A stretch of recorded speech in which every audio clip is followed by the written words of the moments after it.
اعوذ باللہ من الشیطان اللعین الرجیم بسم اللہ الرحمن الرحیم رب اشرح لی صدری ویسر لی امری واحلل عقدۃ من لسانی یفقهوا قولی ان اللہ وملائکتہ یصلون علی النبی یا ایھا الذین آمنوا صلوا علیہ وسلموا تسلیما۔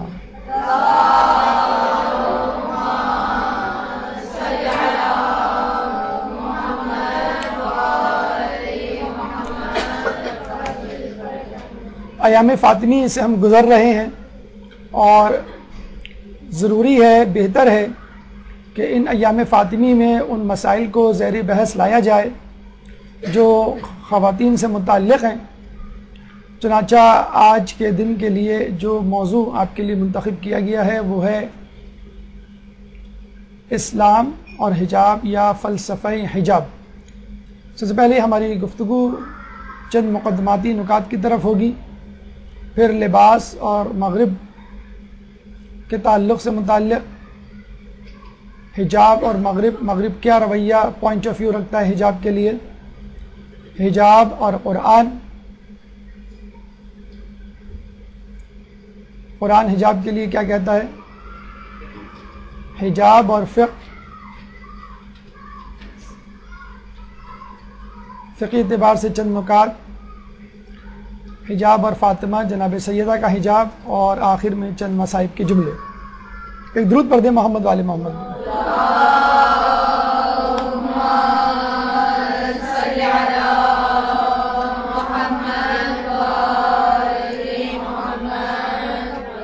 سب سے پہلے ایک خبر جو ہمارے موضوع سے متعلق ہے، بالکسا چیبو 12 سال کی لڑکی افریقہ کے ملک نائجر میں، جس کا ایک ایشو انٹرنیشنل میڈیا کی نظر ہوا اور بہت زیادہ اس پہ گفتگو بحث و تمہیس ہوئی۔ یہ لڑکی ڈاکٹر بننا چاہتی ہے، 12 سال کی ہے، اس کے والدین اس کی شادی اس کے کزن کے ساتھ ابھی کر دینا چاہتے ہیں، اور وہ یہ نہیں چاہتی کہ میں شادی کروں کیونکہ مجھے ڈاکٹر بننا ہے۔ اور لوگوں کے نزدیک، انٹرنیشنل میڈیا کے نزدیک، اگر اس کی شادی ہو گئی تو یہ ڈاکٹر نہیں بنے گی۔ اور مغرب کا ایک اور اعتراض ہے، وہ یہ کہ 18 سال سے پہلے شادی نہیں ہونی چاہیے، کیونکہ 18 سال کی عمر میچورٹی کی عمر ہے، 18 سال میں انسان بالغ ہوتا ہے۔ مغرب دنیا میں قانون ہے کہ 18 سال سے پہلے آپ ووٹ نہیں دے سکتے، 18 سال سے پہلے آپ شادی نہیں کر سکتے، 18 سال سے پہلے آپ انڈیپینڈنٹ نہیں رہ سکتے، آپ ہمیشہ والدین کی سپرویژن میں رہیں گے۔ کوئی آپریشن کروانا ہو اس کی کنسنٹ آپ نہیں دے سکتے، کسی قسم کی بھی ایکٹیویٹی انڈیپینڈنٹلی آپ 18 سال سے پہلے انجام نہیں دے سکتے۔ So you will be treated as minor, جو کام کریں گے آپ والدین کی سپرویژن میں کریں گے۔ یہ ہے مغرب کا معیار میچورٹی کے لیے، لیکن ہمارے یہاں معیار میچورٹی کا بلوغت کا کچھ اور ہے۔ اسلامی حوالے سے 18 سال میں آدمی کیا کچھ کر سکتا ہے، میں چند صفات گنواؤں گا، آپ اس شخصیت کا نام لیے گا۔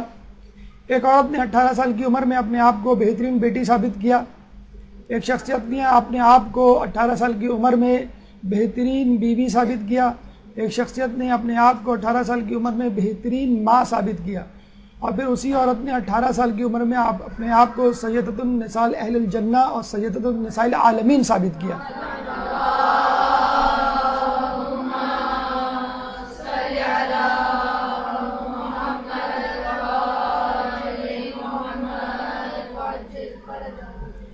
آپ نے دیکھا مغرب کس طرح عورت کی بلوغت، عورت کی ذمہ داری اور عورت کے میچور ہونے کو مؤخر کرتا ہے، اور اس کو مائنر یا بچہ ڈیل کرتا ہے 18 سال کی عمر تک۔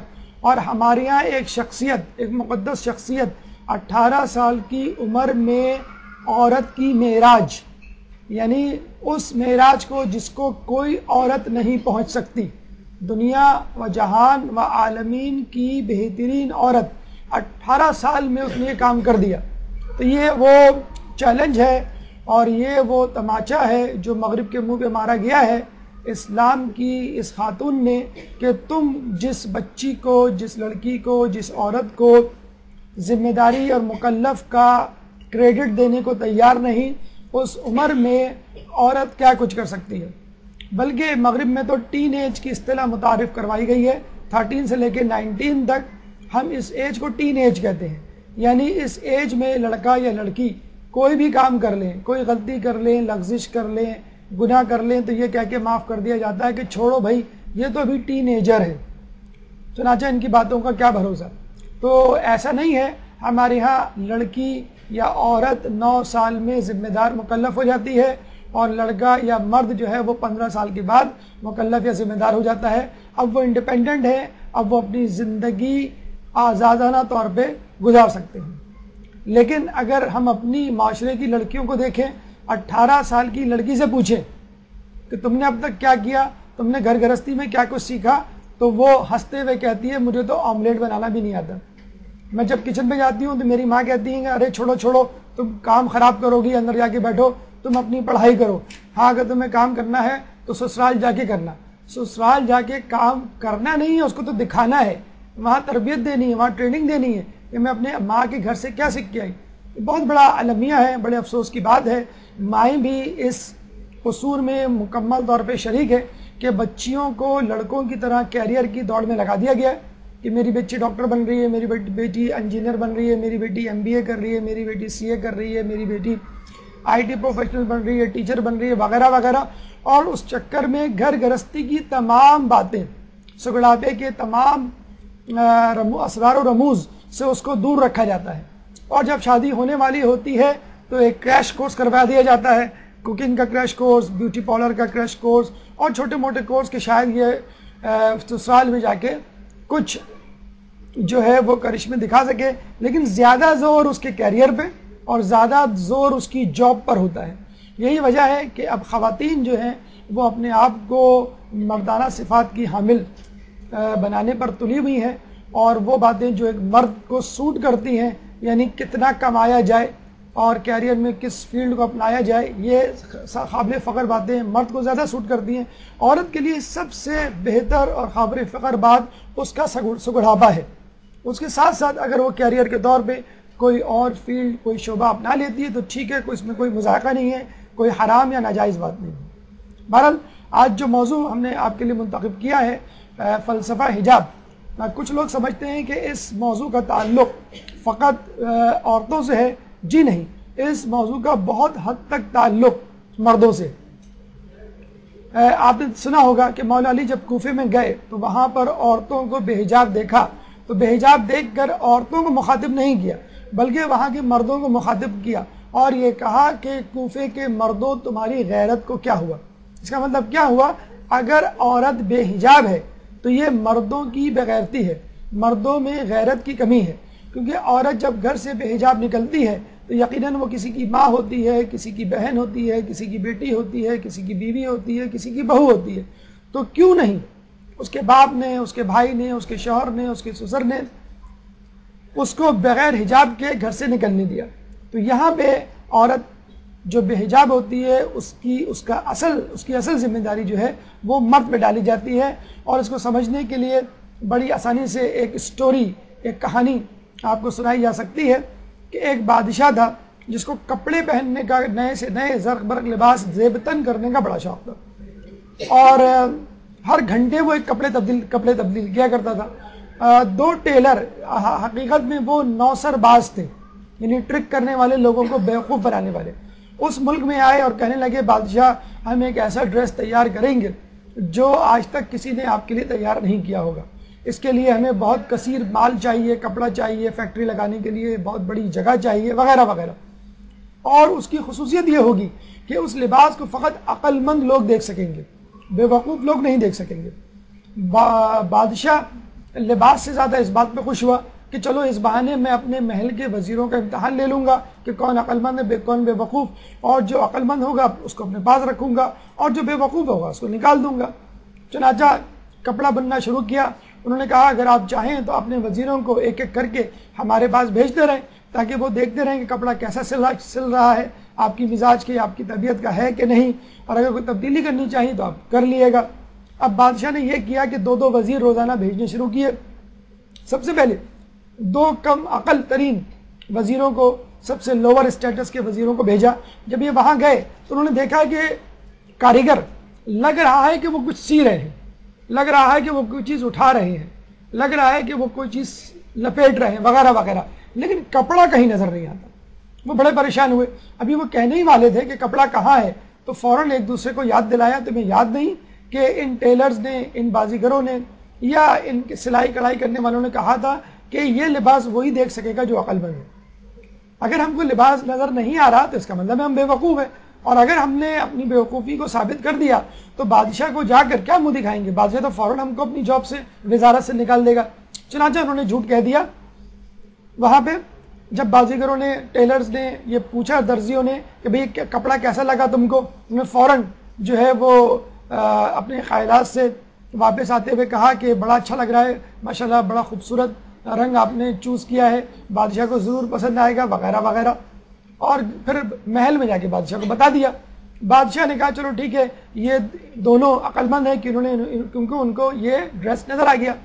دوسرے دن 2 وزیروں کو بھیجا، جب وہ گئے اور وہ کہنے کے لیے زبان کھولنا ہی چاہتے تھے کہ اب بھائی کوئی ڈریس نہیں ہے یہاں پر، ان کو یاد آیا کہ اس نے کہا تھا کہ یہ صرف وہی دیکھ سکے گا جو عقل مند ہے، اور کل ہی تو 2 لوگوں نے اس کو دیکھ کر ہمیں آ کے بتایا ہے کہ ڈریس موجود ہے، اور جب وہ دیکھ چکے ہیں تو اس کا مطلب ہے کہ ڈریس ہوگا، اگر ہم نے کہہ دیا نہیں ہے تو اس کا مطلب ہے ہم بے وقوف ہیں، ہمیں اپنی جاب سے نکال دیا جائے گا۔ تو انہوں نے بھی کہا کہ بہت خوب ڈریس ہے، بہت اچھا ڈریس ہے، اور محل میں آ کے پھر وہی بادشاہ کو وہی کہانی سنائی۔ پھر بادشاہ نے ایک ایک کر کے بہت سارے وزیروں کو بھیجا، اور انہوں نے جو ہے سب نے آ کے جھوٹ بولا کہ بھئی وہاں ڈریس موجود ہے، بہت اچھا ہے، اس خیال سے کہ بادشاہ میں نکال نہ دے۔ اب بادشاہ جو ہے وہ گیا اکیلے کہ میں بھی تو دیکھوں، جب گیا تو وہاں کچھ نظر نہیں آیا۔ اب درزیوں نے کہا کہ بادشاہ سلامت کیسا لگا آپ کو ڈریس؟ اب بادشاہ نے کہا اگر میں نے کہہ دیا کہ نہیں اچھا لگا یا مجھے نظر نہیں آ رہا تو کیا ہوگا، کیونکہ سارے وزیر تو دیکھ چکے، اس کا مطلب ہے پھر میں ہی سب سے بڑا بیوقوف بن جاؤں گا، لوگ مجھ کو بادشاہ سے نہ نکال دیں۔ چنانچہ اس نے کہا کہ مجھے تو بہت اچھا لگ رہا ہے۔ اب بہرحال بادشاہ، وزیر، تمام لوگ ایک دفعہ گئے اور بادشاہ نے وہ ڈریس زیب تن کیا، اور جب ٹیلر اس کو وہ ڈریس پہنانے لگا تو اس نے یہ کہا کہ اتنا ہلکا ڈریس ہے جیسے مکڑی کا جالا، آپ کو پتہ بھی نہیں چلے گا کہ آپ نے پہنا ہوا ہے۔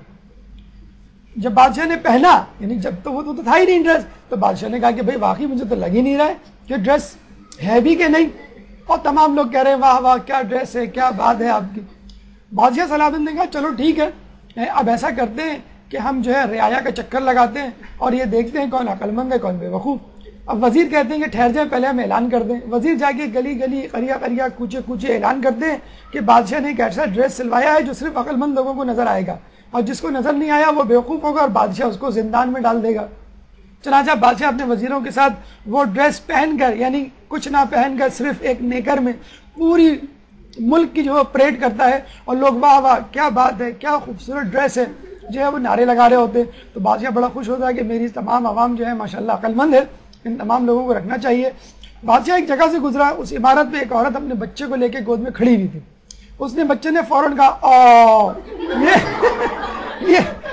یہ کیسا بادشاہ ہے، پر دوسرے تیسرے بچے نے، تمام لوگوں نے یہ کہنا شروع کر دیا۔ اب لوگ پریشان ہو گئے، بادشاہ کو بھی احساس ہو گیا، وزیروں کو بھی احساس ہو گیا، اور فوراً وہ بھاگتے بھاگتے وہاں سے نکل کھڑے ہوئے، پتہ نہیں وہ واپس آئے کہ نہیں آئے۔ بہرحال یہ بات ثابت ہو گئی کہ لوگ اپنے آپ کو عقل مند ظاہر کرنے کے لیے جھوٹ بول دیتے ہیں، اور اگر ایک گناہ یا غلطی یا خامی نظر بھی آ رہی ہے اس کو نظر انداز کر دیں۔ تو اگر کسی کو ہم توجہ دلائیں کہ خواتین بے حجاب ہیں، خواتین میں جو ہے وہ بے حجابی کا مرض بڑھ رہا ہے، یا معاشرہ بے روی کی طرف ہے، تو وہ اپنے آپ کو ماڈرن ظاہر کرنے کے لیے، وہ اپنے آپ کو انٹلیکچوئل ظاہر کرنے کے لیے کہتا نہیں it is normal, nothing new, nothing abnormal, یہ تو ہونا چاہیے، ایسا تو ہوتا ہے، کوئی بات نہیں، یہ بے حجابی نہیں ہے۔ ایک زمانے میں کراچی میں پان کی دکانوں پہ جو پان دیا جاتا تھا وہ ایسے رسالوں کے صفحات اور میگزین سے دیا جاتا تھا کہ جس میں اداکاروں کی تصویریں ہوا کرتی تھیں۔ تو ہمارے ایک دوست نے اعتراض کیا ان پر کہ بھئی یہ آپ اس طرح کی تصویروں میں لپیٹ کے پان نہ دیا کریں، اس طرح تو عریانیت اور بے حجابی کو فروغ حاصل ہوگا۔ تو اس پان والے نے کہا کہ بھئی کون سی عریانیت، کون سی فحاشی، کہاں ہے ایسی بات؟ انہوں نے کہا یہ دیکھیں جو آپ نے دیا ہے۔ وہ کاغذ الٹ پلٹ کے دیکھتا رہا، کہہ لیں گے اس میں تو کوئی ایسی خاص بات نہیں، کوئی ایسی چیز نہیں۔ تو ہمارے معاشرے کو یہ بے حجابی، یہ عریانی، یہ فحاشی، یہ بے حیائی ایسی منہ کو لگ گئی ہے کہ کوئی جسے کہتے ہیں کہ اس بات کو تسلیم کرنے کے لیے تیاری نہیں ہے کہ یہ چیز بھی جو ہے وہ غلط ہے۔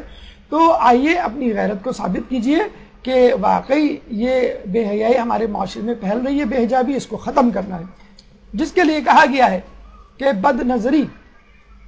اچھا کچھ لوگ کہتے ہیں کہ بھائی ٹھیک ہے، ہماری ذمہ داری ہمارے گھر کی خواتین ہیں، ان کو ہم پردہ کروا دیں گے، ان کو جو ہم حجاب کروا دیں گے، لیکن باہر کی خواتین وہ ہماری ذمہ داری نہیں، ہم ان کے خلاف کیوں آواز اٹھائیں؟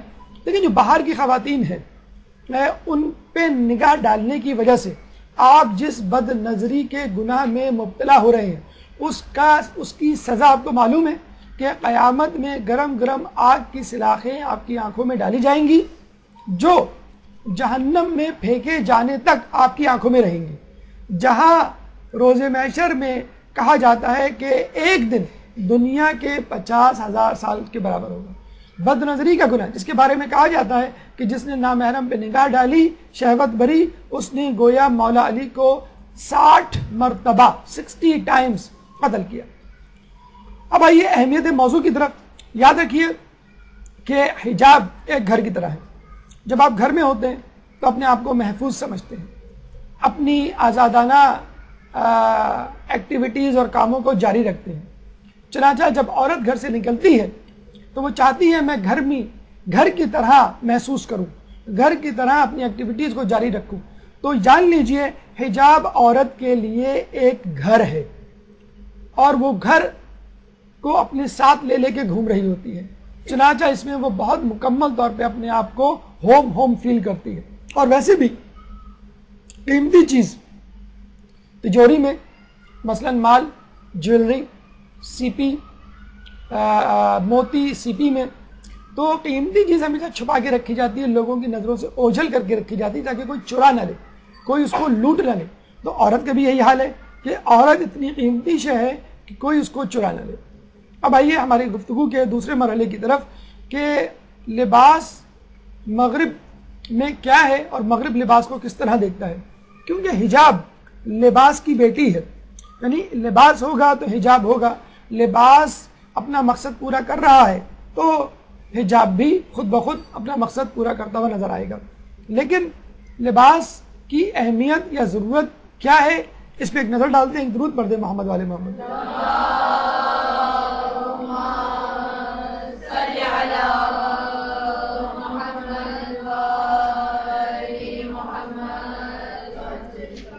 دیکھیں لباس ایک ضرورت ہے. کیوں؟ کہ وہ آپ کی حفاظت کرتا ہے، آپ کو سردی سے بچاتا ہے گرم کپڑوں کی صورت میں، گرمی سے بچاتا ہے پتلے کپڑوں کی صورت میں، بارش سے بچاتا ہے برساتی کی صورت میں، ہوا کے جھکر سے بچاتا ہے. یہ جو آپ دوپٹہ یا قطرہ جو عربی میں کہتے ہیں وہ آپ نے سر پہ ڈالتے ہیں. حیا کا مظہر ہے. اگر آپ نے مکمل لباس پہنا ہے، آپ نے باحجاب لباس پہنا ہے، اس کا مطلب ہے باحیا ہیں آپ اور آپ کے اندر شرم موجود ہے. حجاب زیب و زینت دیتا ہے. آپ کسی تقریب میں جاتے ہیں تو آپ کا لباس اور مختلف مواقعوں کے اعتبار سے آپ کا لباس مختلف ہوتا ہے، یعنی وہ زینت کا اظہار بھی ہے اور قرآن میں بھی اس کا تذکرہ ہے. اس میں کوئی گناہ کی بات نہیں. لباس انسان کے مزاج کو بتلاتا ہے. اگر آپ رنگ برنگا اور شوق قسم کا لباس پہنیں گے تو اس کا مطلب ہے آپ کی طبیعت میں بھی شوخی ہے. اگر آپ سادہ لباس پہنیں گے تو اس کا مطلب یہ ہوا کہ آپ کی طبیعت میں سادگی ہے. لباس ثقافت کا مظہر ہے. آپ جس ملک، جس علاقے، جس رنگ و نسل قوم سے تعلق رکھتے ہیں آپ اس قسم کا لباس پہنیں گے. لیکن سب سے اہم چیز، سب سے اہم بات جو آپ کو یہاں بتلانا مقصود ہے وہ ہے کہ لباس اب نظریہ بن چکا ہے. لباس آئیڈیالوجی یا نظریہ کیسے ہے، اس کے لیے ہمیں تاریخ لباس کی طرف جانا پڑے گا. دیکھیں قدیم زمانے میں لباس، چاہے وہ مشرق کے ہوں، چاہے وہ مغرب کے ہوں، چاہے وہ عرب کے ہوں، چاہے وہ عجم کے ہوں، چاہے وہ امریکہ کے ہوں، چاہے وہ یورپ کے ہوں، چاہے وہ افریقہ کے ہوں، تمام کے تمام لباس لوز ہوا کرتے تھے. چاہے عورتوں کے لباس ہوں چاہے مردوں کے لباس ہوں، ڈھیلے ڈھالے لباس ہوا کرتے تھے. خود امریکہ اور یورپ میں بھی مرد ہوں یا خواتین ڈھیلے ڈھالے لباس پہنا کرتے تھے. آپ 100 سال پہلے امریکہ میں ہونے والے جلسے جلوس کی تصویریں جو عورتیں نکالا کرتی تھی اپنے ووٹ کے حق میں، وہ آپ نکال کے دیکھ لیں. آپ کو پچھلی مرتبہ دکھلائی بھی تھی کہ عورتیں اس طرح کا لباس پہنی ہوئی ہیں جیسے وہ پردہ کرتی ہیں. سر پہ ہیڈ پہنا ہوا ہے، ایک چھوٹا سا نقاب بھی اوپر سے جالی دار لٹک رہا ہوتا ہے، گلوز پہنے ہوئے ہیں، فل سلیو ہے، اسکارف وہ آپ کا جو وہ ہے اسکرٹ وہ ٹخنوں تک ہے، اور موزے اس پہ موجود ہیں. یعنی مکمل طور پہ ایک حجاب ہے جو ہمیں نظر آتا ہے، لوز اور پوری باڈی کو کور کرتا ہوا، چھپاتا ہوا. لیکن اس کے بعد لباس جو ہے مختصر سے مختصر ترین ہوتا گیا. جدید مغربی لباس مختصر ترین لباس ہے. کیوں؟ تنگ لباس ہے. کیوں؟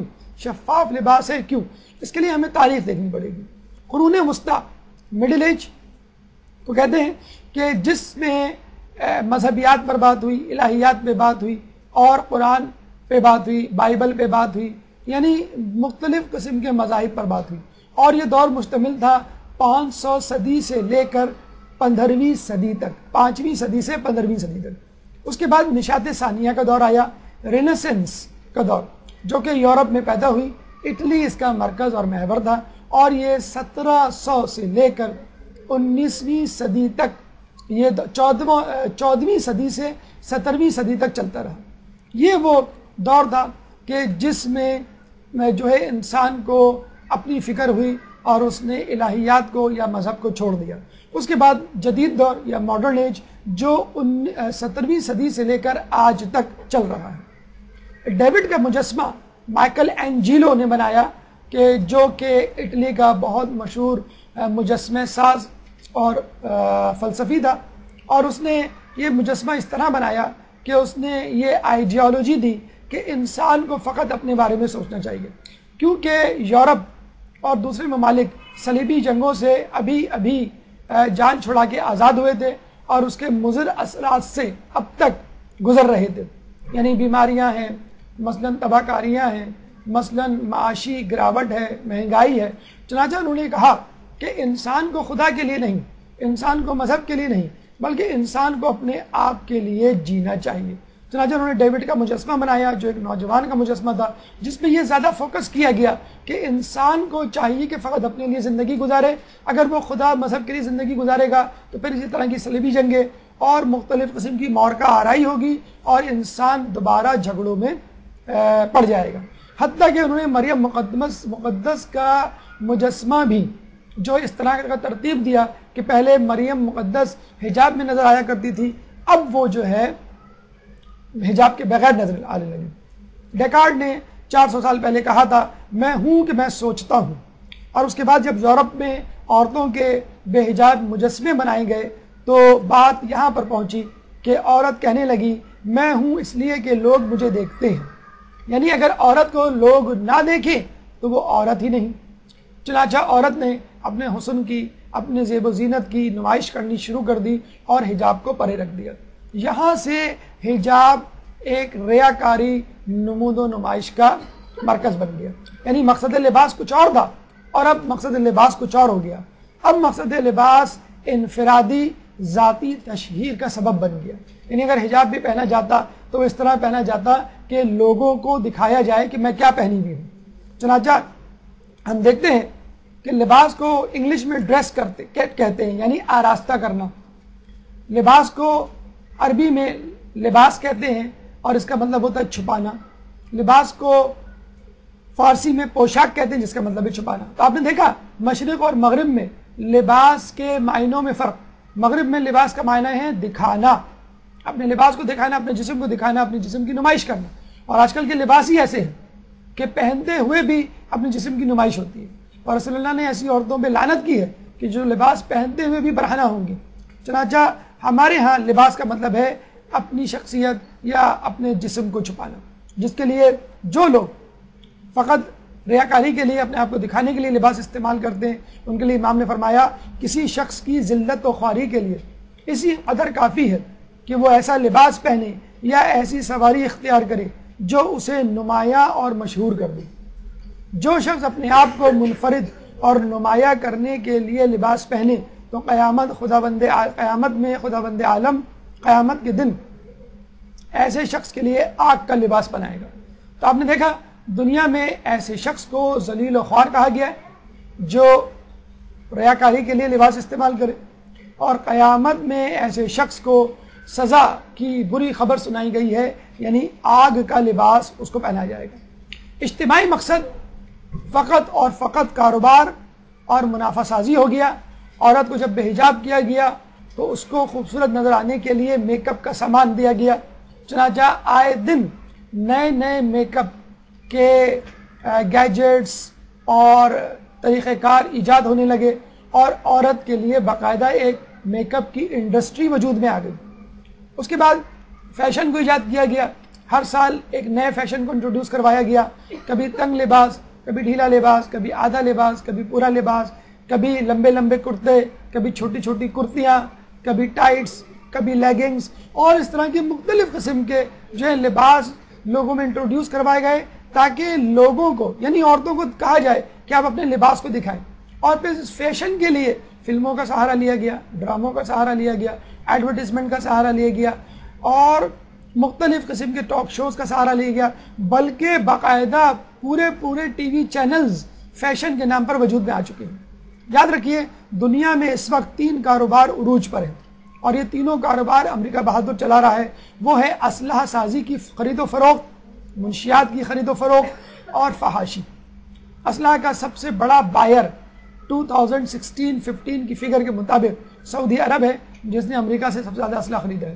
منشیات 50% of the narcotics are consumed by USA.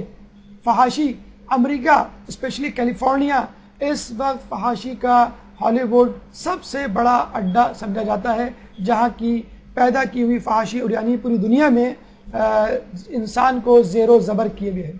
اب آئیے ہماری گفتگو کے تیسرے مرحلے کی طرف، حجاب اور مغرب، یعنی مغرب حجاب کو کیسے دیکھتا ہے. ایک درود پڑھ دے محمد والے محمد.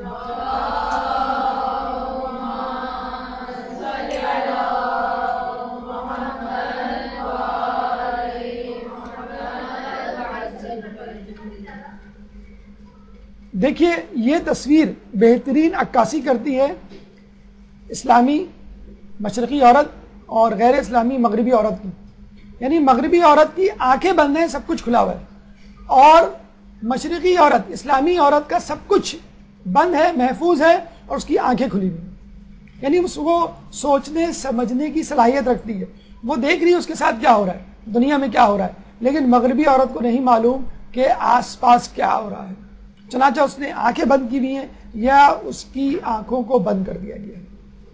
مغرب نے یہ الزام لگایا کہ حجاب ترقی کی راہ میں رکاوٹ ہے. فقط ایک مثال ایران کی. ایران میں اسلامک ریولوشن 1979 کے وقت 1 لاکھ طلبہ و طالبات یونیورسٹیز اور کالج میں پڑھتے تھے. اب ان طلبہ و طالبات کی تعداد 20 لاکھ ہو چکی ہے. کیا ایران کی پاپولیشن بڑھ گئی ہے؟ جی نہیں، پڑھنے لکھنے والوں کی تعداد میں اضافہ ہو گیا. عورتوں کی خواندگی کی شرح لٹریسی ریٹ 99.3 ہے. ویکیپیڈیا کی یہ خبر ہے کہ پوری دنیا میں اس وقت جو ملک سب سے زیادہ سائنس اور ٹیکنالوجی میں ترقی کر رہا ہے وہ ایران کا ملک ہے. چنانچہ ایران کے لوگ سب سے زیادہ سائنس اور ٹیکنالوجی میں آگے ہیں. ڈرون طیارہ اتار کے اس کی کاپی بنا لیتے ہیں، پاکستان سے ایٹمک بم کا فارمولہ لے کے ایٹم بم بنا لیتے ہیں اور امریکہ جیسے ملک کو گھٹنے ٹیکنے پر مجبور کر دیتے ہیں. یہ وہی ایران ہے کہ جہاں پر انقلاب سے پہلے رضا شاہ پہلوی کے زمانے میں حجاب پہ پابندی تھی اور کشف حجاب کے نام سے تحریک چلائی گئی، یعنی حجاب اتارو. اس کے بعد دفع حجاب، یعنی حجاب کو ختم کرو، یعنی زبردستی اتارو کی تحریک چلائی گئی. پہلے عورتوں کو کہا کہ آپ حجاب اتار دیں اور گھر سے باہر جب نکلیں تو بغیر حجاب کے نکلیں، اور جب عورتوں نے ایسا کرنے سے انکار کیا تو پولیس والوں نے باقاعدہ طور پہ کمپین چلائی اور جو عورت جہاں جہاں حجاب کے ساتھ نظر آتی وہ اس کا حجاب اور چادر کھینچ لیتے. حتیٰ کہ یہ بھی ہوتا کہ پولیس والے دوربین لے کے پہاڑی کے اوپر یا کسی عمارت کی چھت پہ کھڑے ہوتے اور دوربین سے دور دور تک دیکھ رہے ہوتے کہ کون سی عورت حجاب کے ساتھ گھر سے نکلی ہے، اور جہاں ان کو کوئی عورت نظر آتی وہ فوراً گھوڑے پہ ایک پولیس آفیسر کو سوار کر کے بھیجتے اور کہتے جاؤ فلاں مقام پر، فلاں چوراہے پر، فلاں سڑک پر، فلاں گلی میں یہ عورت کھڑی ہے، اس کا حجاب اتارو. اس وقت ایران کی لٹریسی ریٹ کیا تھا؟ اس وقت ایران کیا ترقی کر رہا تھا آپ کو معلوم ہے. اور اس وقت دنیا بھر کی 20 سالہ معاشی پابندی کے باوجود ایران میں کوئی ایسی چیز نہیں ہے جو امپورٹ ہوتی ہو. سوئی سے لے کے ہوائی جہاز اور شیشیوں سے لے کے ایٹم بم تک ایران خود بناتا ہے. لوگوں نے کہا کہ بھائی آپ تعلیم حاصل کر سکتے ہیں، کھیلیں گے کیسے حجاب پہن کر؟ آپ کو معلوم ہے ایران کی فٹ بال ٹیم میں کوئی ایسی کھلاڑی نہیں جو حجاب نہ کرتی ہو. پچھلے سال اس ٹیم کو جارڈن سے 3-0 کی شکست ہوئی. آپ کو معلوم ہے کیوں؟ کیا ایران برا کھیلا؟ جی نہیں. کیا جارڈن اچھا کھیلا؟ جی نہیں. میچ ہی نہیں ہوا. کیوں؟ اولمپک کی کوالیفائنگ راؤنڈ کی مینجمنٹ نے جب دیکھا کہ ایران کی پوری ٹیم حجاب کے ساتھ میدان میں اتری ہے تو انہوں نے واویلا مچا دیا کہ بھئی یہ کیسا لباس، یہ کیسی کٹ ہے، آپ فوراً حجاب اتارے ورنہ ہم آپ کو کھیلنے نہیں دیں گے. ایک عورت نے بھی حجاب نہیں اتارا اور سب نے کہا کہ ہم حجاب نہیں اتاریں گے. چنانچہ اس پوری ٹیم کو 3-0 کی شکست دے کر ایک پینالٹی لگائی گئی. لیکن اب اولمپک کمیٹی نے رگبی میں تسلیم کر لیا ہے کہ عورت حجاب پہن سکتی ہے، تائیکوانڈو میں تسلیم کر لیا ہے کہ عورت لباس پہن سکتی ہے، سوئمنگ میں تسلیم کر لیا ہے کہ عورت حجاب پہن سکتی ہے. انشاءاللہ فٹ بال سمیت دیگر کھیلوں میں بھی عنقریب تسلیم کر لیا جائے گا کہ عورت حجاب میں رہ کر ترقی کر سکتی ہے. اگر بے حجابی ترقی کی علامت ہے تو جانوروں کو سب سے زیادہ ترقی یافتہ ہونا چاہیے. اسلام اگر حجاب رکاوٹ کے لیے رکھتا، واجب کرتا، تو سب سے کم ترقی ہمیں اسلام میں عورت کی نظر آتی. یعنی عورت کا اسلام کو پھیلانے میں، اسلام کے پودے کو نشو و نما دینے میں کوئی ہاتھ نہیں ہوتا. بی بی خدیجہ پہلی خاتون جنہوں نے اپنا مال اور سب کچھ اللہ کی راہ میں دے دیا. رسول اللہ کو پہلی وحی کے بعد تسلیاں دینے والی بی بی خدیجہ، ان کا ساتھ دینے والی، ان کا حوصلہ بڑھانے والی ایک عورت.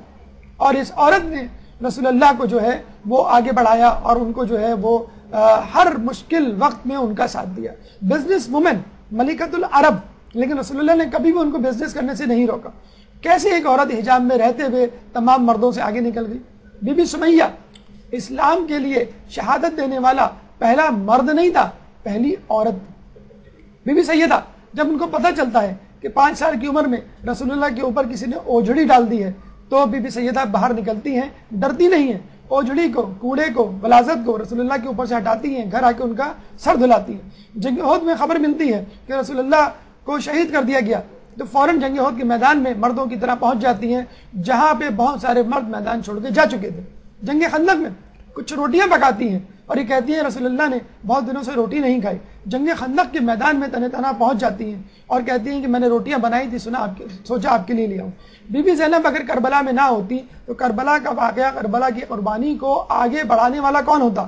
ہونا تو یہی چاہیے تھا کہ بی بی زینب کے شوہر عبداللہ بن جعفر طیار کو امام حسین لے کر چلتے اور بی بی زینب کو گھر میں رکھتے. لیکن ان کو معلوم تھا کہ بی بی زینب نے ہی اس کربلا کے واقعے کو آگے بڑھانا ہے. اگر عورت کا اسلامی کردار نہ ہوتا تو ہمیں کربلا میں اور کربلا کے بعد عورتیں اسلام کے لیے شہادتیں اور قربانیاں دیتی ہوئی نہیں نظر آتی. اور یہی نہیں، آنے والے دور میں امام زمانہ کے ساتھیوں میں 37 کی تعداد فقط عورتوں کی ہوگی. ایک درود پڑھ دے محمد والے محمد.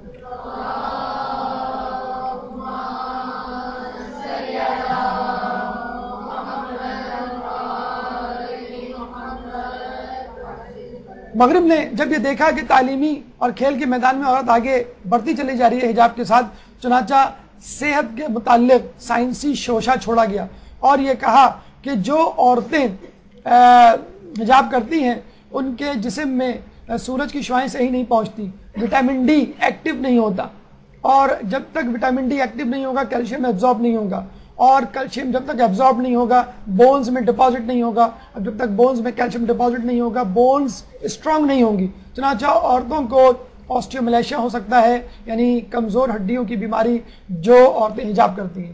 بعد میں پتہ چلا کہ کیلشیم کی ضرورت ان لوگوں کو زیادہ ہوتی ہے جو زیادہ متحرک ہوتے ہیں. عورت مردوں کے مقابلے میں کم ایکٹیو ہوتی ہے، چنانچہ اس کو کیلشیم کی کم ضرورت ہے. اور بعد میں یہ بھی پتہ چلا کہ جو عورتیں حجاب نہیں کرتی یا لباس کم پہنتی ہیں، اپنی باڈی کو ایکسپوز کرتی ہیں، ان میں اسکن کینسر ہونے کے امکانات مردوں اور دوسری عورتوں کے مقابلے میں زیادہ ہیں جو کہ حجاب کرتی ہیں، کیونکہ عورت کی اسکن بہت زیادہ نازک ہوتی ہے.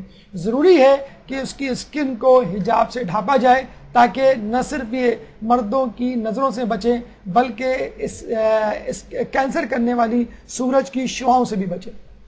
پھر ہم یہ بھی دیکھتے ہیں کہ Norway, Finland, Scandinavian cities countries کہ جو کہ بہت زیادہ سہولیات کے اعتبار سے رینکنگ میں ٹاپ پوزیشنز پر ہیں، وہاں پہ عورتوں کو باقاعدہ انسینٹیو دیا جا رہا ہے کہ خدا را گھر میں بیٹھو، خدا را اپنے بچوں کی پرورش کرو، خدا را ماں بن کے دکھاؤ، ہم تم کو ایکسٹرا اماؤنٹ دینے کے لیے تیار ہیں، جتنا پیسہ جتنی سیلری تم اپنی جاب سے کماتی ہو اس سے زیادہ پیسہ ہم تم کو اس وقت دیں گے تم گھر میں بطور ماں جو ہے بیٹھو۔ لیکن وہاں کی عورتوں نے انکار کر دیا ہے، وہ چاہتی ہیں کہ میں مرد کے بغیر مرد کے ساتھ ساتھ کام کروں، اس کی طرح آفس میں بیٹھوں، اور ماں بننا گویا کام ہی نہیں ہے اس کے نزدیک۔ چنانچہ اب وہ ناروے اور دوسرے ملک اس بات کے لیے سر توڑ کوشش کر رہے ہیں کہ اس طرح عورت کو گھر میں بٹھایا جائے اور بچوں کی پرورش کی طرف جو ہے ان کی توجہ دلائی جائے۔ ایک اور شوشہ چھوڑا گیا، اور یہ شوشہ عموماً ہمارے یہاں پاکستان کی اور مشرقی علاقوں میں رہنے والے عورتیں چھوڑتی ہیں کہ بھئی حجاب جب میں کرتی ہوں تو مجھے گرمی بہت لگتی ہے۔ تو ایسی عورتوں کو بتا دیں کہ عورت کا باڈی ٹیمپریچر مردوں کے مقابلے میں 3 سے 4 ڈگری سینٹی گریڈ کم ہوتا ہے، تو اگر وہ حجاب کرتی ہیں تو حجاب کرنے کی صورت میں ان کا باڈی ٹیمپریچر مرد کے برابر آ جائے گا، کم از کم ٹیمپریچر میں تو مرد کے برابر آ گئی، شانہ بشانہ آپ چل لی، تو اس سے تو آپ کو خوش ہونا چاہیے کہ میرا باڈی ٹیمپریچر مرد کے برابر آ گیا، حالانکہ میں فزیکلی ویک ہوں۔ چنانچہ عورت جب حجاب کرتی ہے تو اس کا باڈی ٹیمپریچر جو کم ہوتا ہے آلریڈی وہ بڑھ جاتا ہے اور مردوں کے برابر ہو جاتا ہے۔ اور جو عورتیں مغرب میں رہتی ہیں ان کو تو کرنا ہی چاہیے، کیونکہ وہاں سردیاں ہیں، آلریڈی باڈی ٹیمپریچر کم ہے، ان کو سردیاں زیادہ لگتی ہیں، تو وہ اور زیادہ حجاب کریں گی تو ان کے لیے زیادہ بہتر ہے۔ تو یہ بات ذہن سے نکال دیں کہ حجاب سے گرمی لگتی ہے، حجاب آپ کے باڈی ٹیمپریچر کو نارمل کرتا ہے۔ جو خواتین حجاب نہیں کرتی وہ ایب نارمل بھی ہیں اور ایب نارمل باڈی ٹیمپریچر بھی رکھتی ہیں۔ چوتھا مرحلہ حجاب اور قرآن، لیکن اس کے لیے ایک چھوٹا سا وقفہ، 5 منٹ کے بعد انشاءاللہ ان کی گفتگو کو دوبارہ جاری رکھیں گے۔ درود پڑھ دیں محمد والے محمد۔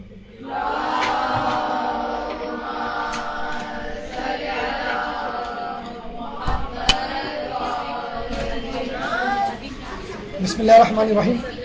گفتگو کا سلسلہ وہیں سے شروع کرتے ہیں۔ چوتھا مرحلہ حجاب اور قرآن، ایک درود پڑھ دیں محمد والے محمد۔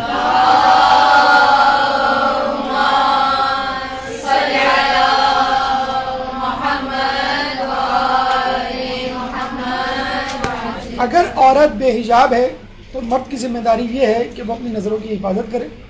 قل للمؤمنین یغضوا من ابصارہم ویحفظوا فروجہم، اے رسول آپ مومن مردوں سے کہہ دیجئے کہ وہ اپنی نگاہیں نیچی رکھیں اور اپنی شرمگاہوں کی حفاظت کریں۔ اگر عورت اپنی ذمہ داری نہیں نبھا رہی تو اس کا مطلب یہ نہیں ہے کہ آپ جو ہے اس کے ساتھ گناہ میں بہتے چلے جائیں۔ آپ کی ذمہ داری یہ ہے کہ آپ اپنی نگاہوں کی حفاظت کریں، آپ اپنی جہنم کی آگ کو بجھائیں۔ کہتے ہیں کہ ایک مؤذن تھا، مسجد میں اذان دیا کرتا تھا، مسجد کی سیڑھی پہ چڑھ کر جب وہ مینارے پہ جاتا اور اذان دیتا تو اس کی نگاہ مسجد کے پڑوس میں پارسی خاندان جو رہا کرتا تھا اس کی لڑکی پہ پڑتی تھی، اور آہستہ آہستہ وہ اس کے دام الفت میں گرفتار ہو گیا، اور ایک دفعہ اس نے دروازہ کھٹکھٹا ہی دیا اور اس شخص کو کہا کہ میں آپ کی بیٹی سے شادی کرنا چاہتا ہوں۔ وہ بڑا پریشان ہوا، بہت سمجھایا بجھایا، اس نے کہا اچھا کل آنا۔ اس نے اپنے لوگوں سے مشورہ کیا تو لوگوں نے ایک عجیب مشورہ دیا، کہنے لگا تم اس کے لیے یہ شرط رکھ دو کہ تمہیں اپنا مذہب اسلام چھوڑنا پڑے گا تب میں اپنی بیٹی کی شادی کروں گا، اور اگر وہ تیار ہو گیا تو بہت اچھی بات ہے، ہمارے پارسی مذہب کو شہرت مل جائے گی، یہ اسلامی ملک ہے، لوگ کہیں گے دیکھو ایک مؤذن نے پارسی مذہب قبول کر لیا، اس کا مطلب ہے پارسی مذہب میں کچھ ہے تو وزن اور دلیل کہ اس نے قبول کر لیا۔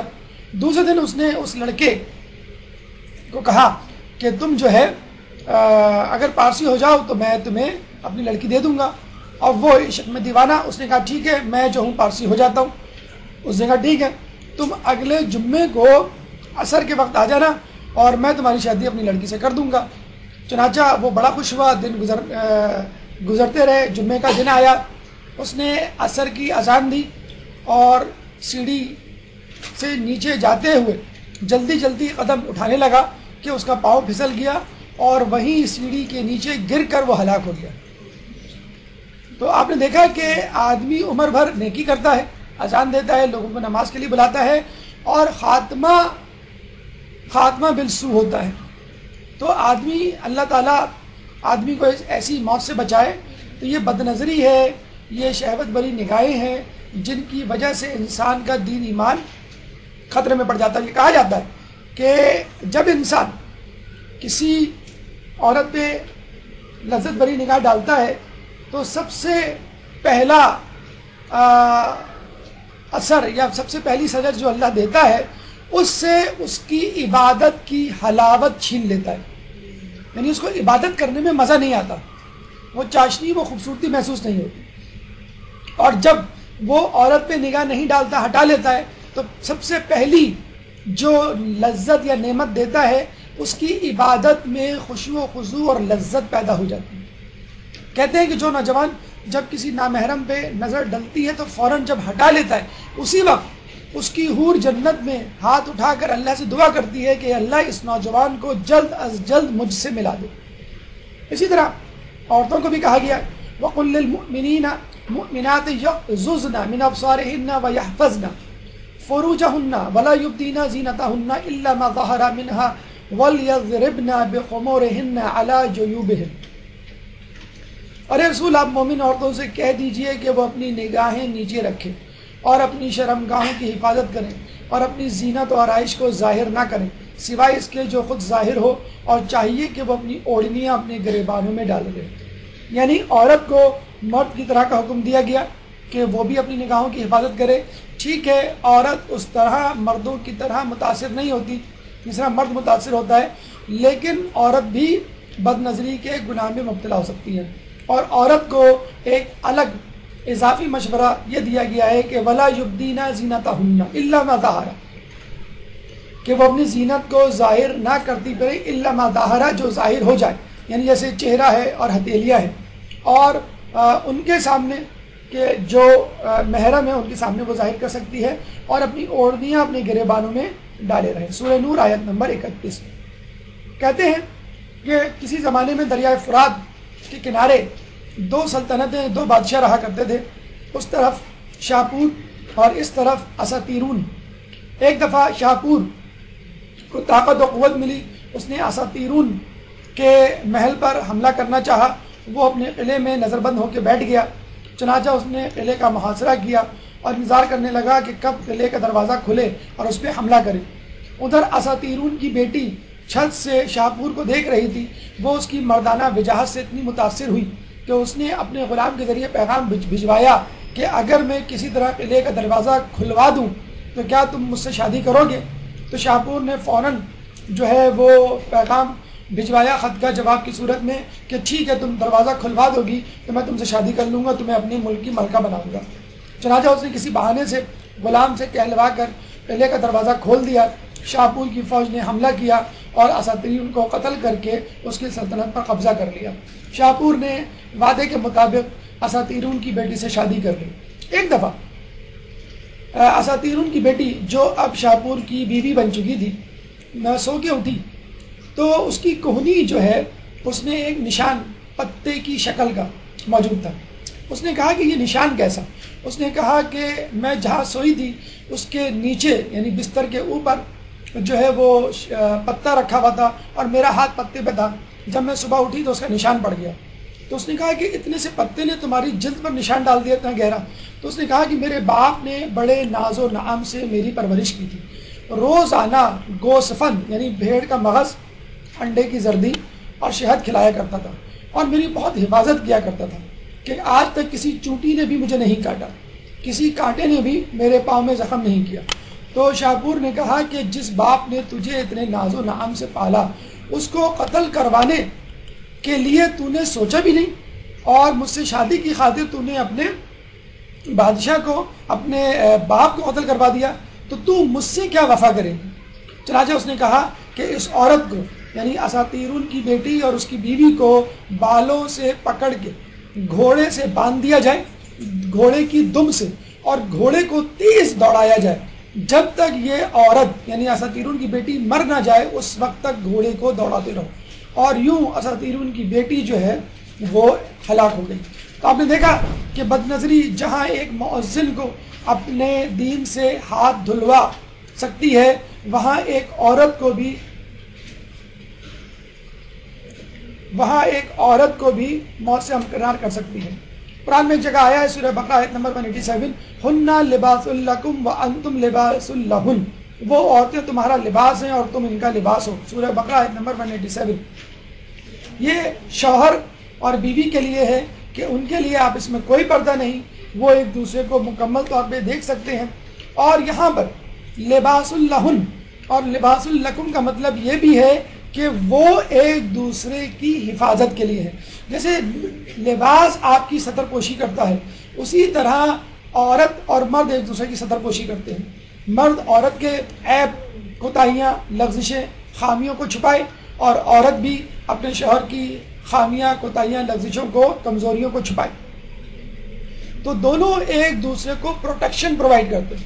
لیکن بعض اوقات کچھ شوہر اتنے سیدھے سادے ہوتے ہیں کہ بیچارے عورت کو ڈیفینس کرنے کے چکر میں بہت ساری باتیں اگل دیتے ہیں جس سے ان کی جگ ہزائی ہوتی ہے. ایک شوہر جو بہت کوآپریٹو ہوا کرتے تھے اپنی بیوی کے ساتھ, ایک دفعہ چھت پر اپنی بیگم کے ساتھ کپڑے سکھوا رہے تھے. یعنی کپڑے تار پہ ڈالتے تھے وہ, اور بیگم دھو دھو کے ان کو دیتی تھی.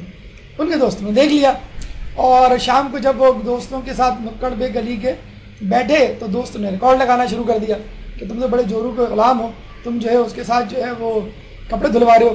پہلے تو انہوں نے انکار کیا, اور جب انہوں نے دیکھا کہ بھائی تمام ثبوت موجود ہیں, تمام گواہان موجود ہیں, تو غصے میں آ کے انہوں نے کہا کہ اگر میں اس کے ساتھ کپڑے سکھوا رہا ہوں تو کیا ہوا, صبح وہ میرے ساتھ پراٹھے بھی تو بنواتی ہے, تو میں اس کی مدد کرتا ہوں, وہ میری مدد کرتی ہے. تو بہرحال اتنے سیدھے سادے شوہر بھی ہوتے ہیں, لیکن پراٹھے بنوانے میں اور کپڑے دھلوانے میں بھی مدد کرنے میں کوئی عار نہیں. حج اور عمرے کا ثواب ہے. اچھا, ہمیں معلوم ہو کہ آپ لطیفے آپ کو پسند ہے, تو 3-4 لطیفے ہر درس میں ہم رکھ دیا کریں. آیت ہے فلما ذاق الشجرة بدت لهما سوآتهما واتفقا يخصفان عليهما من ورق الجنة. دیکھیں, یہ حقیقت ہے کہ بعض اوقات نیکیوں کی توفیق گناہوں کی وجہ سے نہیں ہوتی. مولا سے کسی نے کہا کہ میں کل نماز شب میں نہ اٹھ سکا, تو مولا نے کہا کہ تیرے گناہ نے تیرے ہاتھ پیر باندھ دیے تھے. جب بی بی حوا اور جناب آدم سے ترک اولا ہوا اور وہ شجر ممنوعہ کا پھل کھا بیٹھے, تو کیا ہوا, ان کے سطر, ان کے جسم کے وہ اس سے جو پوشیدہ تھے وہ ایک دوسرے پہ نمایاں ہو گئے, آیا ہو گئے. فلما ذاق الشجرة بدت لهما سوآتهما. بس جب انہوں نے اس درخت کا مزہ چکھا تو ان کے جسم کے چھپے ہوئے حصے نمودار ہو گئے. واتفقا يخصفان عليهما من ورق الجنة. اور وہ جنت کے پتوں کو جوڑ کر اپنے یہ مقام سطر چھپانے لگے.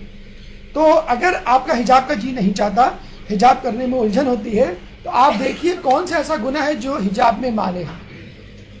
اس کے علاوہ اللہ اپنے رسول کو, ان کی بیویوں کو, ان کی بیٹیوں کو اور مومنین کی عورتوں کو ایک بہت سخت جو حکم دے رہا ہے, جو کہ تمام کا تمام عورتوں پہ لاگو ہوتا ہے, مخصوص عورتوں پہ نہیں. یا ایھا النبی قل لازواجک وبناتک ونساء المؤمنین.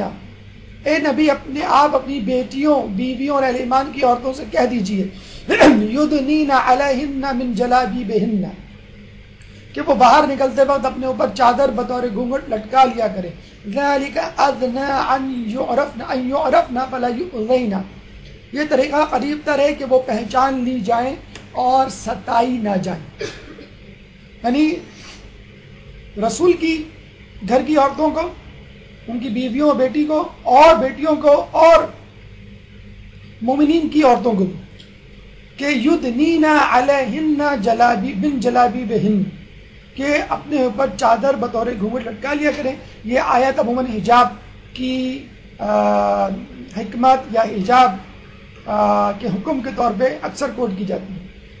اللہ تعالیٰ ایک جگہ اور فرماتا ہے سورہ احزاب آیت نمبر 33 میں, وَقَرْنَا فِي بُيُوتِكُنَّ وَلَا تَبَرَّجْنَا تَبَرُّجَ الْجَاهِلِيَّةِ الْأُولَى. اور جب تم اپنے گھروں میں ٹکی رہو, قرار پاؤ, اور عہد جاہلیت کا سا اظہار زینت نہ کرو, یعنی بلا ضرورت نہ نکلو اور اپنی زینت کو بھی ظاہر نہ کرو. اور یہ وہی سورہ احزاب کی آیت نمبر 33 ہے جس میں اللہ تعالیٰ نے اہل بیت کا تذکرہ بھی کیا ہے. اللہ تعالیٰ ایک جگہ فرماتا ہے وَإِذَا سَأَلْتُمُوهُنَّ مَتَاعًا فَاسْأَلُوهُنَّ مِنْ وَرَاءِ الْحِجَابِ اور جب تم ان ازواج نبی سے کوئی چیز مانگو تو پردے کے پیچھے سے مانگا کرو، یہ تمہارے دلوں کے لیے اور ان کے دلوں کے لیے پاکیزگی کا زیادہ باعث ہے۔ یعنی عورت سے کوئی لین دین رکھنا ہے، بات چیت کرنی ہے، تو اس میں بھی ایک حجاب اور ایک رکاوٹ ہونی چاہیے۔ اس طرح کی مکس گیدرنگ اور فری انٹریکشن نہیں ہونا چاہیے جس طرح ایک مرد کا مرد کے ساتھ ہوتا ہے۔ ہماری گفتگو کا 5واں مرحلہ چند فقہی ٹپس یا مسائل بنیادی طور پہ جو ہر کسی کو اپنے ذہن میں رکھنی چاہیے۔ درود پڑھ دیں محمد والے محمد۔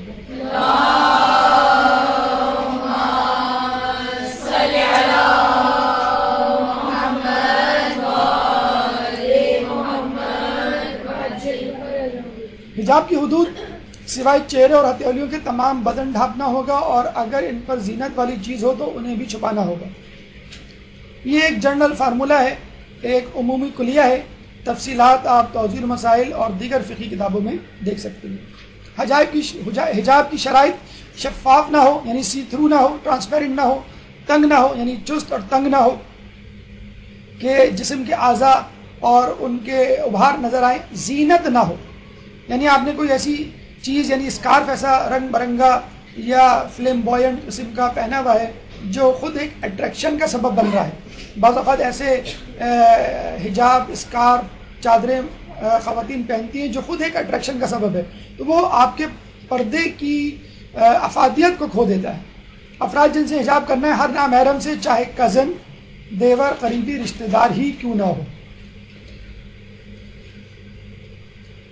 اکثر لوگ جب کسی لڑکی سے شادی کرتے ہیں تو لوگ یہ کہتے ہیں بھائی اس کی بہن سے تم شادی نہیں کر سکتے کیونکہ دو بہنوں کو ایک ساتھ نکاح میں شریک نہیں کیا جا سکتا۔ تو اکثر لوگ فتویٰ دے دیتے ہیں کہ بس اب وہ اس کو چاہیے کہ وہ تمہارے سامنے پردہ نہ کرے۔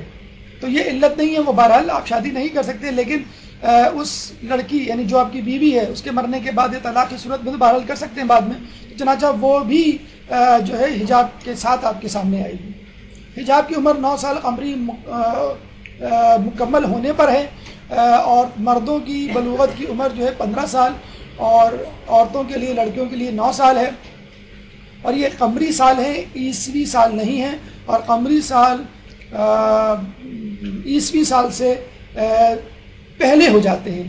اس کی کیلکولیشن بھی ایک ویب سائٹ اگر کبھی ہوا تو ہم آپ کو بتا دیں گے کہ کس طرح جو ہے اپنی ڈیٹ آف برتھ جو آپ کو اکثر لوگوں کو انگلش میں یاد ہوتی ہے اس کو اردو میں ہم کیسے کنورٹ کریں اور اسلامی ڈیٹ میں، اور کس طرح اپنی ایگزیکٹ عمر معلوم کریں۔ ورنہ 6 مہینے یوزولی لوگ ڈفرینس رکھتے ہیں ارلی کا، پہلے بالغ ہونے کا۔ متبذلہ عورت ایسی عورت جو حجاب نہ کرتی ہو دیکھنا جائز ہے، بشرط یہ کہ قصد لذت نہ ہو، جیسے ٹیچر ہے، ڈاکٹر ہے، استاد، یا کوئی ایسی خاتون جس سے آپ کا روزانہ کا میل ملاپ ہو، ملنا جلنا ہو، یا وہ متبذلہ ہو۔ لیکن عورت اگر حجاب کرتی ہو یعنی آپ کی روٹین میں اس سے ملنا شامل ہو، حجاب کرتی ہو، تو اس کے وہ حصے دیکھنا جو ہے جائز نہیں کہ جو غلطی سے یا قصد سہون جو ہے وہ چھپانے سے رہ جائے۔ مردوں کے وہ حصے جو عمومی طور پہ ڈھکے رہتے ہیں حجاب کے حکم میں ہے، چنانچہ مردوں کی ریسلنگ دیکھنا عورت کے لیے ممنوع ہے، یا ایسے کھیل جس میں مردوں کے جسم کو اوورلی ایکسپوز کیا گیا ہو، عام صورت سے زیادہ، عام صورتحال یا عام انداز سے زیادہ۔ تو اکثر عورتیں عموماً اس بات کو سنجیدگی سے نہیں لیتی کہ عورت کو مرد نہ دیکھے، لیکن عورت سمجھتی ہے کہ میں آزاد ہوں مرد کو دیکھنے کے لیے۔ اب آئیے بی بی سیدہ کی ذات مقدسہ کی طرف چلتے ہیں اور معلوم کرتے ہیں کہ ان کا حجاب کیسے تھا۔ ایک درود پڑھ دیں محمد والے محمد۔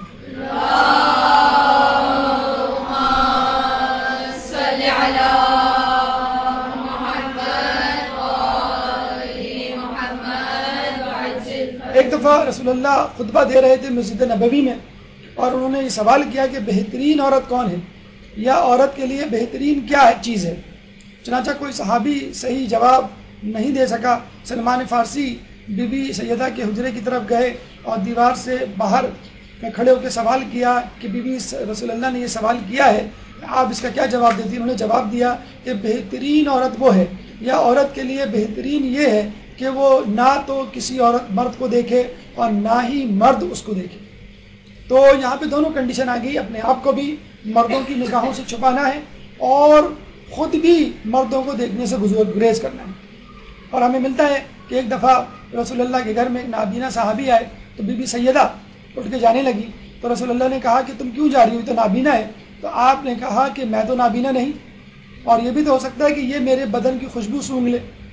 تو رسول اللہ نے بے اختیار کہا انکا بضعۃ منی، بے شک تم میرے جسم کا ٹکڑا ہو، یعنی جو میرے دل میں بات ہوگی، جو میری زبان پر بات ہوگی، وہی تمہارے دل اور تمہاری زبان پر بات ہوگی۔ بی بی سیدہ پوری زندگی اس حجرے میں رہی یا اس گھر میں رہی، اس جگہ رہی کہ جو مسجد نبوی سے متصل تھا، اور آپ کے حجرے سے رسول اللہ کا منبر چند قدم کے فاصلے پر تھا۔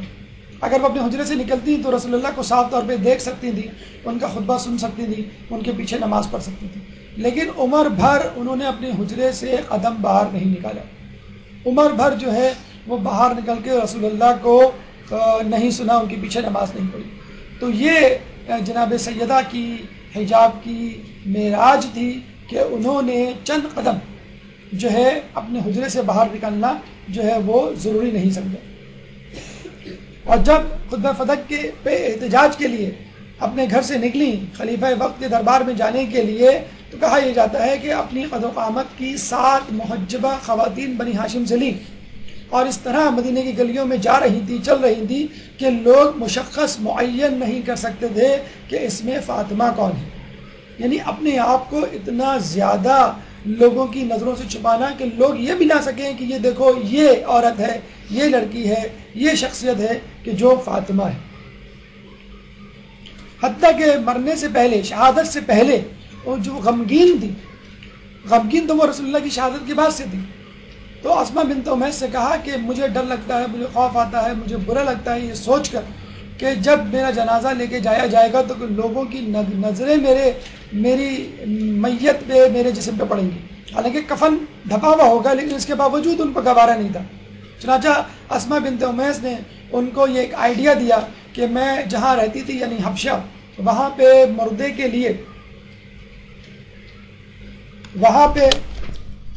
کے لیے جو ہے وہ تابوت بنایا جاتا تھا، اور اس تابوت میں اس مردے کو رکھ کر لے جایا جاتا تھا اور اس کو جو ہے وہ دفناتے تھے۔ تو جناب سیدہ یہ سن کر بہت زیادہ خوش ہوں، اور کہتے ہیں کہ رسول اللہ کی شہادت کے بعد وہ پہلی مرتبہ مسکرائی تھی۔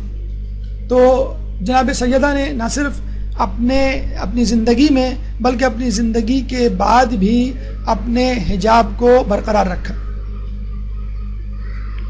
کہتے ہیں کہ جب بی بی کے در کو آگ لگی تو بی بی جو ہے وہ گھر کے اندر تھی، اور جب آگ لانے والوں کو کہا گیا کہ یہ وہ در ہے کہ جہاں پر رسول اللہ کی بیٹی فاطمہ رہتی ہیں، تو لوگوں نے کہا کہ رہا کریں، یعنی ان کو اس بات کی کوئی فکر نہیں تھی۔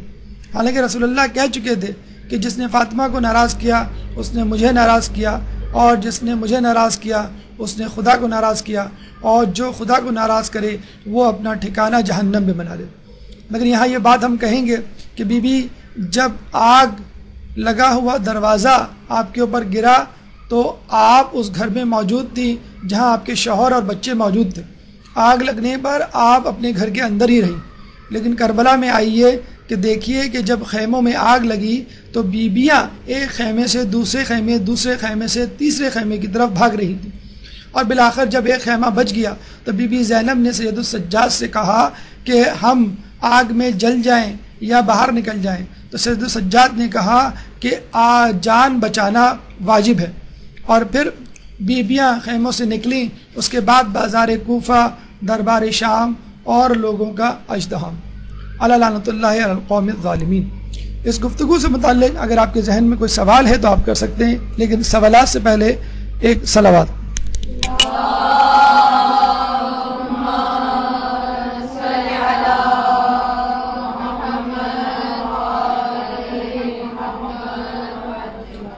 برحمتك يا أرحم الراحمين، وصلى الله على محمد وآله الطاهرين۔